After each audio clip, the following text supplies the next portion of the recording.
Mister beast और haunted jail. दोस्तों, अगर आप YouTube पर वीडियोस देखते हैं तो आप मिस्टर बीस्ट को तो जरूर जानते होंगे। इनफैक्ट आप ये भी जानते होंगे कि मिस्टर बीस्ट अपनी वीडियोस में अलग अलग चैलेंजेस करता है। लेकिन 2019 में अपने नए YouTube वीडियो के लिए दुनिया के टॉप यूट्यूबर मिस्टर बीस्ट उर्फ जिमी डोनाल्डसन ने सोचा कि इस बार कुछ अलग किया जाए। किसी वीराने जंगल या आइलैंड के बजाय मिस्टर बीस्ट ने डिसाइड किया कि वो इस बार अपने दोस्तों के साथ दुनिया की सबसे हॉन्टेड माने जाने वाली जगह जाएंगे और वहां वो अपनी टीम के साथ 24 घंटे बिताएंगे। Tariq, Chandler, Connor, Chris, Josh और जेक इस चैलेंज के लिए तैयार तो थे, लेकिन डरे हुए भी थे। उन्होंने गोस्ट हंटिंग का इक्विपमेंट जैसे EMF meter, infrared meter, night vision cameras, ढेर सारी बैटरीज, फ्लैशलाइट्स और वॉकी टॉकीज पैक किए और चल पड़े ओहायो स्टेट पेनिटेंशियरी, अमेरिका का ऐसा प्रिजन, एक ऐसी जेल जो सालों से बंद पड़ी है और जिसे लोग दुनिया की सबसे हॉन्टेड जगहों में से एक मानते हैं। जेल के अंदर घुसते ही उन्हें समझ आ गया कि लोग इस जगह को इतना डरावना क्यों कहते हैं। 2.5 लाख स्क्वायर फीट में फैला हुआ 6th फ्लोर का ये बड़ा सा प्रिजन 100 जेल सेल्स के साथ बेहद डरावना लग रहा था। वहां के गार्ड ने उन्हें बताया कि उस जेल में 1930s में एक आग लगने के बाद 300 कैदियों की मौत हो गई थी और कई कैदी तो उस जेल में आपस में लड़ते लड़ते ही मर गए और कईयों ने खुद को ही मार डाला। कहते हैं कि उनमें से कई कैदियों की आत्माएं आज भी उस जेल में भटकती हैं। बल्कि उस गार्ड ने बताया कि उसने खुद कई बार जेल में अदृश्य शक्तियों को महसूस किया है। बल्कि एक जेल जहां कैदियों को अकेले रखा जाता था, वहां तो उसके एक साथी गार्ड की भी जान चली गई थी। उन्होंने उन सबको चेतावनी दी कि कोई भी एक दूसरे से अलग ना हो और कोई किसी तरह का उल्टा सीधा मजाक ना करे। और उसने कहा कि उस जेल के अंदर एक हॉस्पिटल और चर्च भी है जहां उन्हें भूल कर भी नहीं जाना चाहिए।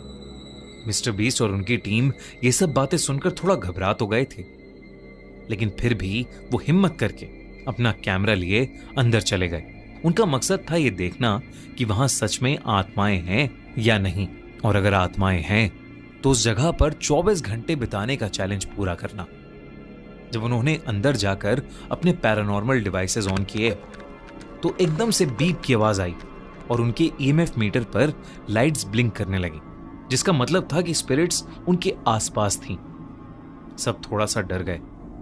प्रिजन के एक पार्ट को देखने के बाद वो मेन हॉल तक पहुंचे और अपना बेस कैंप वहां बना लिया, क्योंकि वो काफी बड़ा था और एंट्रेंस के पास भी था। फिर मिस्टर बीस्ट ने कहा कि उन्हें वापस अलग अलग होकर उस जगह को फिर से देखना चाहिए। डिसाइड हुआ कि चैंडलर, मिस्टर बीस्ट और जॉश हॉस्पिटल को एक्सप्लोर करेंगे और क्रिस, जेक, कॉनर और तारिक सॉलिटरी कन्फाइनमेंट को, वही जेल जहां कैदियों को अकेले बंद करके रखा जाता था। मिस्टर बीस्ट, चैंडलर और जॉश हॉस्पिटल की पुरानी लोहे की सीढ़ियों पर चढ़कर उसके कॉरिडोर में अपने EMF मीटर के साथ चलते हुए वीडियो रिकॉर्ड कर रहे थे। तभी उन्हें वहां एक कमरे में टेबल और एक पोस्टर का कटआउट दिखा जो एक पॉपुलर फिल्म का था। ये देख के वो दोनों उन मूवीज पर जोक करने लगे।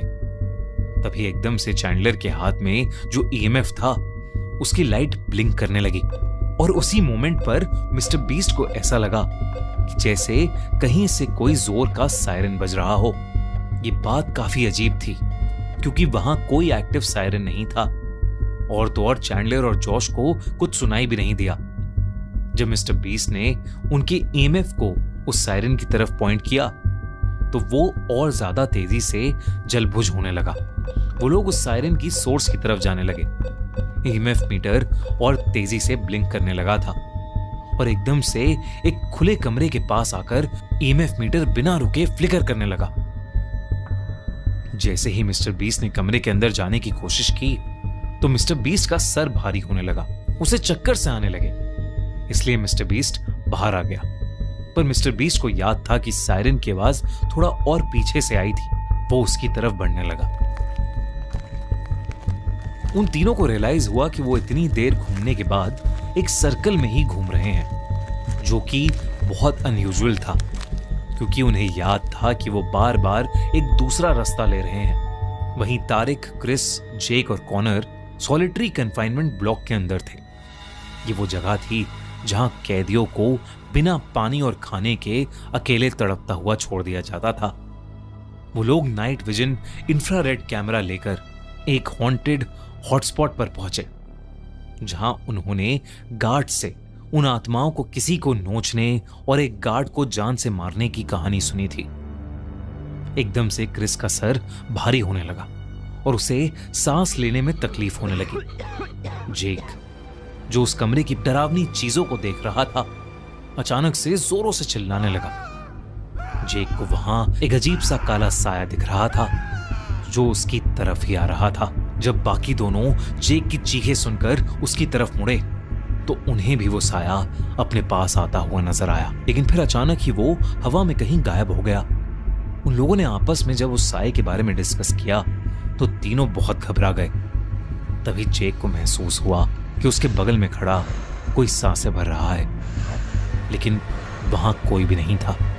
और फिर अचानक से वो काला साया उनके ठीक सामने आ खड़ा हुआ और उसे देखते ही वो तीनों चिल्लाते हुए वहां से भागे और वॉकी टॉकीज पर अपनी टीम को डरते हुए ये बात बताने लगे।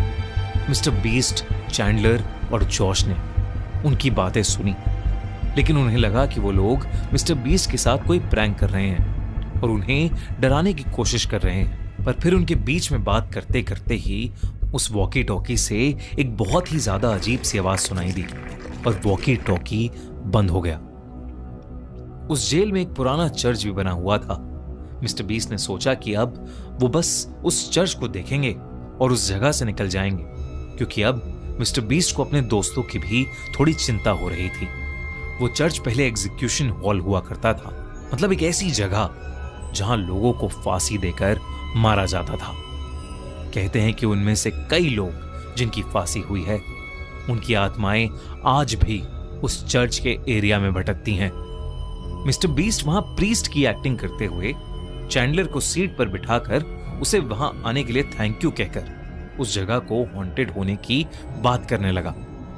तभी एकदम से उसका वॉकी फिर से बजने लगा, लेकिन वॉकी टॉकी पर इस बार क्रिस उसकी लोकेशन पूछ रहा था। मिस्टर बीस्ट ने मजाक किया और अपनी लोकेशन बता दी, लेकिन तभी वॉकी टॉकी पर एक अजीब सी डिस्टरबेंस आई और फिर उसे ऐसा लगा कि जैसे कोई औरत उस वॉकी टॉकी पर कुछ बोल रही है।